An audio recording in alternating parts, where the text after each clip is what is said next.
Friends, તો અડધો કલાક આપણી દાળ છે અને કોદરી છે બધું પલળી ગયું છે. શાક સમારી લીધું છે મેં. શાકમાં આપણે ફણસી કાપી છે મેં, કેપ્સિકમ, ટોમેટો, કેરટ, બટાકો. તમે ઈચ્છો તો ડુંગળી નાખી શકો છો. વઘારમાં આપણે એડ કરીશું મરી, તજ, ઇલાયચી, લાલ મરચું, બહુ જ બધી લીમડી. અને અહીંયા અમારે સાઉથમાં આવો એક મસાલાનું પેકેટ મળે છે જેમાં કસૂરી મેથી હોય છે, ખસખસ હોય છે, થોડીક વલિયારી, મરાઠા મગુ જેને કે ને આ બ્લેક કલરનું, એ બધું મિક્સ આવે છે. એ હું વઘારમાં એડ કરીશ. લાસ્ટમાં આપણે એડ કરીશું ગરમ મસાલો અને આપણે વઘાર કરીશું ઘીનો અને તેલનો. તમે ઈચ્છો તો ખાલી ઘીનો પણ કરી શકો છો. So let's start. તો આપણે આ વઘાર માટે ઘી એડ કરીશું.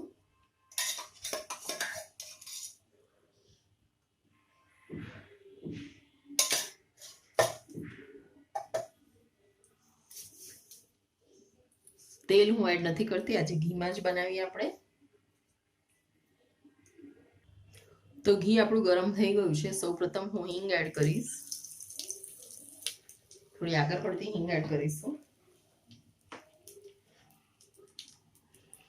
એમાં જ આપણે એડ કરીશું મસ્ટર્ડ સીડ્સ,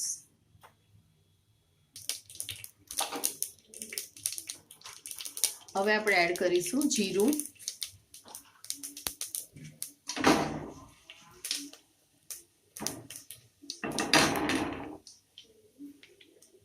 રહીને જીરું તતડે એટલે આપણે લસણ ને આદુની આ પેસ્ટ છે હું એડ કરીશ.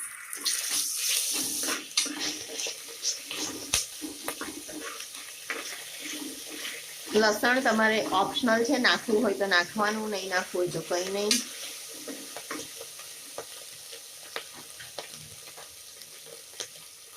આ ખડો મસાલો આપણે એડ કરીશું.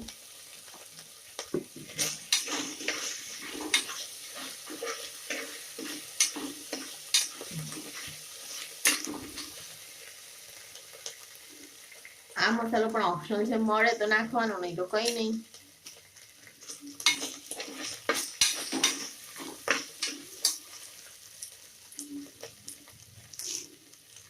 બહુ જ બધી આપણે હવે લીમડી એડ કરીશું. સાઉથમાં એટલે લીમડી તો બધામાં એ લોકો નાખે જ.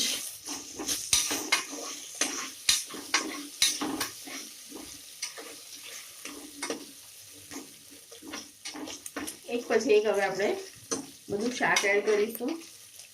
બટાકા,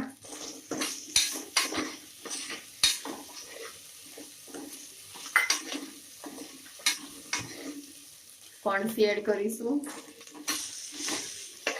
શાકભાજી જેટલી નાખવી હોય એટલી નાખવાની.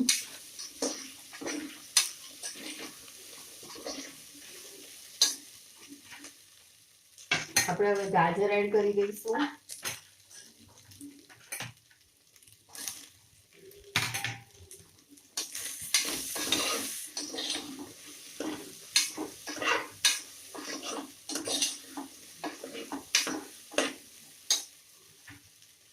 કેપ્સિકમ એડ કરીશું. સાથે સાથે ટોમેટો પણ એડ કરી દઈશું. બધું સરસ થોડું શેકીશું.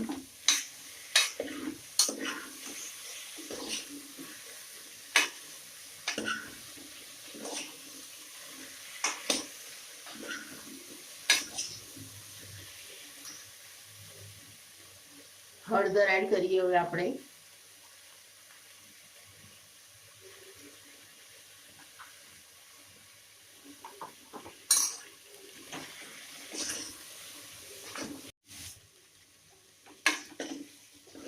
તો આપણે બધું વેજીસ અંદર નાખી દીધું છે. જે ડાયાબિટીક પેશન્ટ હોય એને બટાકો નહીં એડ કરવાનો, તેલ ઘી ઓછું વાપરવાનું.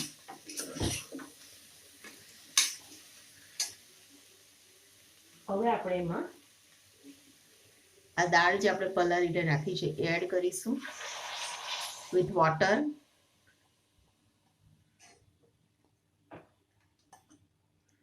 સાથે સાથે અને હલાવીને આપણી કોદરી અને ઘઉંના ફાડા પણ એડ કરી દઈશું.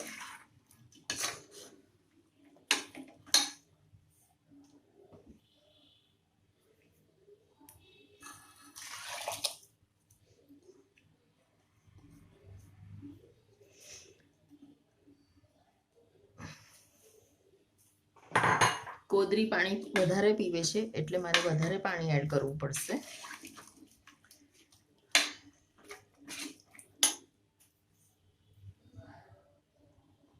લગભગ બીજી 4 વાટકી હું પાણી એડ કરું છું.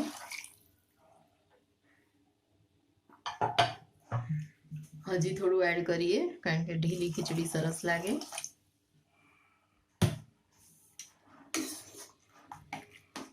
ગરમ મસાલો એડ કરીશું આપણે. લાલ મરચું એડ કરીએ કારણ કે આમાં આપણે લીલું એડ નથી કર્યું. કરવું હોય તો કરી શકીએ.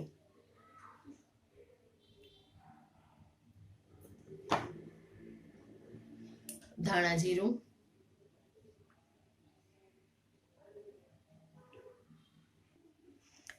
મુઠ્ઠો ભરીને સિંગદાણા,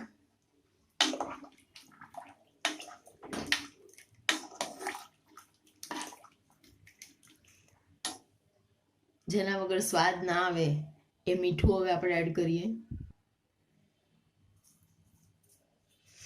મીઠાનું મેઝરમેન્ટ મને હાથથી સારું ફાવે છે.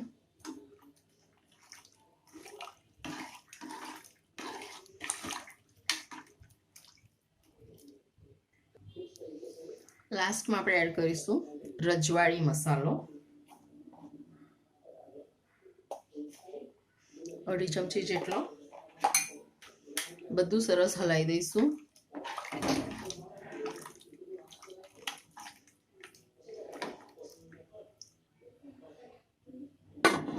કુકરનું ઢાંકણું બંધ કરી ફૂલ ગેસ ઉપર 3 સીટી ફૂલ થવા દઈશું.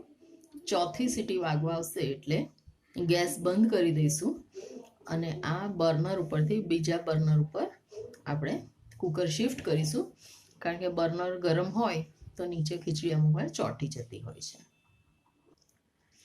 એઝ યુઝ્યુઅલ આપણે ટીશ્યુ પેપર અહીંયા ફિટ કરી દઈશું. એક્સેસ વોટર ગેસ પર પડે ને એના માટે. તો લેટ્સ વેઇટ ફોર 3 ફૂલ સીટી એન્ડ 1 હાફ સીટી. તો વિસલ આપણી થઈ ગઈ છે. કુકર સીજાઈ ગયું છે. આપણે આજે ઓપન કરીને જોઈએ.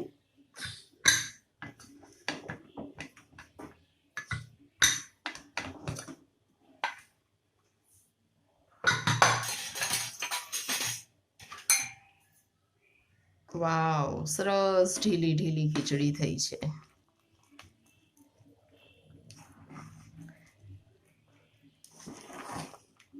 સુગંધ પણ ખૂબ જ સરસ આવે છે.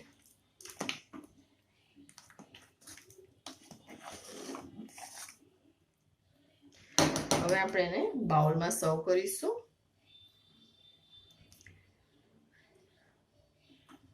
આની સાથે છાશ છે કે ખાલી દહીં પણ તમે ખાઈ શકો છો.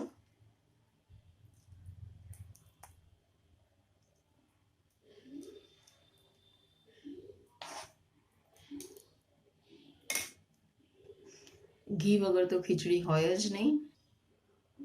તો ફ્રેન્ડ્સ, મેં ઘી નાખી દીધું છે અને આપણી આ કોદરીની વેજીટેબલ ખીચડી રેડી થઈ ગઈ છે. જો તમને અમારી રેસીપી સારી લાગી હોય તો ચોક્કસ તમે બનાવજો. ડાયાબિટીસ પેશન્ટ જે હશે એમને ખાવામાં ખૂબ જ સરસ લાગશે. Thank you. અમારી ચેનલને જોવાનું ભૂલશો નહીં.